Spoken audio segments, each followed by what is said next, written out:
From magazines to the web, everywhere you look these days, there seems to be a new recipe popping up. But our next guest says that we can't forget that some of the best ones are handed down from our family and friends. Chef Barbara Mojon Gugnoni is here to share one of her favorite dessert recipes.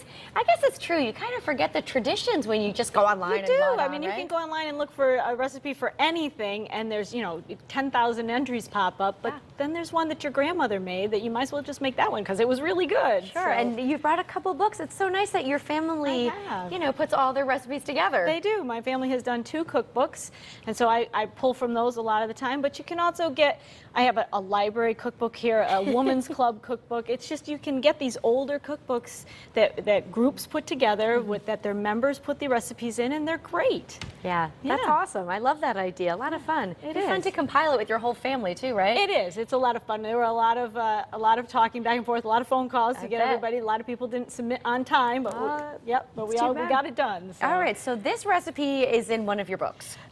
This recipe is in this cookbook, passed down through the ages. That's right. But the funny story behind this is a chocolate mayonnaise cake. And the story is that there was a mayonnaise salesman way back for the Hellmann's company, and his wife wanted to help him promote his product. So she came up with this recipe to put mayonnaise in chocolate cake. Wow. Yeah. You know, it's funny, the other day I was making a recipe and I ran out of eggs, and I went online, and you could actually substitute mayonnaise for one egg. Right. I didn't realize that. Mayonnaise is basically egg and oil, and you need both of those in a cake, egg and butter, egg and oil, something like that, so you use the mayonnaise instead. All right, well, let's get started. Okay, so in here we have our flour, sugar, baking powder, salt. So now you want to sift cocoa powder into that, and then we'll get that going. And then we're going to add the mayonnaise and the liquid. And the liquid is, I did change the recipe a tiny bit. That's allowed. It calls for a cup of water. And I took a little bit of the water out and substituted it with coffee. Ooh. Because coffee sort of amps up the flavor of chocolate. So anytime you're making anything with chocolate, if there's liquid in the recipe, substitute coffee for some of it. And you'll be very happy. Barbara. All right, so all this mayo's going in? Let's whisk this together. Oh, I'm sorry. No, that's fine. Jumping and then it'll just take harder to mix it later. So whisk it together, then put all that mayo in. That's a cup of mayonnaise. Okay. And then you can put the liquid in. And it's going to take some muscle, Teresa, but you can stir it all together. Okay. And when you get a nice, smooth batter, you're ready with your cake. I mean, how much easier could this be? 1 bowl, 10 minutes. Yeah, and it's all from scratch here. And it's all from scratch. Now we're going to make the frosting over here as well, which the nice thing about this frosting is it has sour cream in it. So you can use the same thing? Sure. Okay. And the sour cream cuts the chocolate a little bit. There's tang in sour cream. So, sometimes you put a chocolate frosting on a chocolate cake and it gets to be a little too much. Even for chocoholics, it could be a little too much. But you put the sour cream in and it lightens the flavor of the chocolate a little bit. I love So we have just semi-sweet chocolate chips melted with some butter. We put some sour cream in and some vanilla, and we're going to whip that up together, and then we're going to add some confectionery sugar to it, and that's going to be our whole frosting.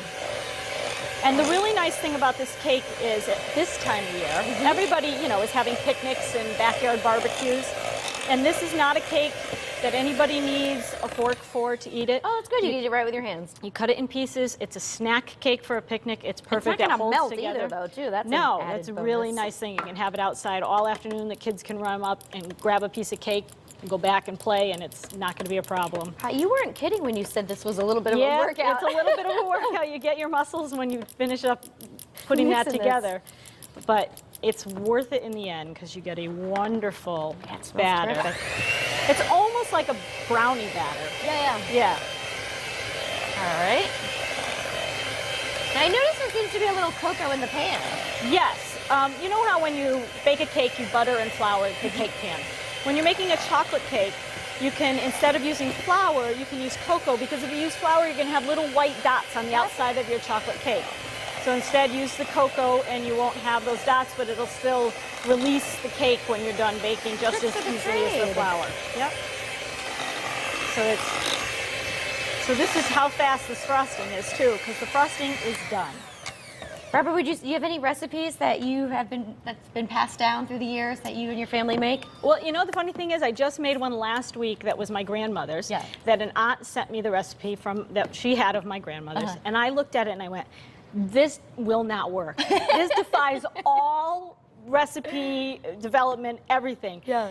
And it did. It was fantastic. You put a batter in the bottom of the pan, you put blueberries on top of it, and you pour a cup of boiling water over the blueberries, and we put it in the oven, and the batter rises to the top and creates a crust over the blueberries, and you have like a blueberry cobbler. Oh, wow. But it literally, I got home from the grocery store, and I had company coming 15 minutes later, and I had it in the oven baking before they walked in the door. Wow, So, that's good. I'm you glad it know, worked out these- for you. Yeah, I know. I was a little scared, but so there you go. You have So a am I nice putting this smooth in batter. here? Yep. If you want to hold, Yes. it's easier because the bowl's a little heavy, and the batter's really thick. But you just push it all into the pan. Great. There we go. And I don't know if you mentioned, but the oven's preheated? Yes, it is. It's preheated to 350. Okay. And this is a pretty fast baking cake. It's out in about 30 minutes. And when it's all said and done, this is what it looks like out of your pan. Gorgeous. And then you can frost it, Teresa. Oh, I love doing there that. you go. So, All right. you want to move that Is there a closer secret to you? to this? No, dump it all on top and spread it around. That's it, the huh? secret. We're trying to make this as easy as possible. Here, maybe this will help you get it out better than that little knife. I'm learning, Barbara. No, oh, well, I should have given you that to you right in the beginning there. All right, There that's you go. good. Barbara, I know that you do a lot of baking. You're a jack of all trades, it seems like. A little bit. Where can people find more info on you? Well, I have a website called troybrickvisions.com, and people can go to there, and there's a link called Recent Work, and that has the pastries. The other links are for other things, but the link on Recent Work is for the We'll pastry. find some pretty unique things on that website. Yeah, it's a fun website. So Oh, this is terrific. How am I there doing you here? go. It looks perfect. Wow. Great. My So- fiance would be so impressed. He wouldn't believe See, it. there you go. And if we have a second, I'll cut you a piece. Oh, why not? So you can see how easily this comes off and how nice it is to just pick it up. Oh, you don't even need a fork. Don't need a fork. Pick it up and go. Oh, this is wonderful. I'm There going you to go. take a bite. Good. Oh, wow. That's a little piece of heaven. It's pretty That's really decadent, good. isn't it? Yeah. Fantastic, Barbara. Thank you so much. I'm going to have the recipe over at WTNH.com. Thanks so much for being here. Thank you. Stay with us. More style after the break. We'll be right back.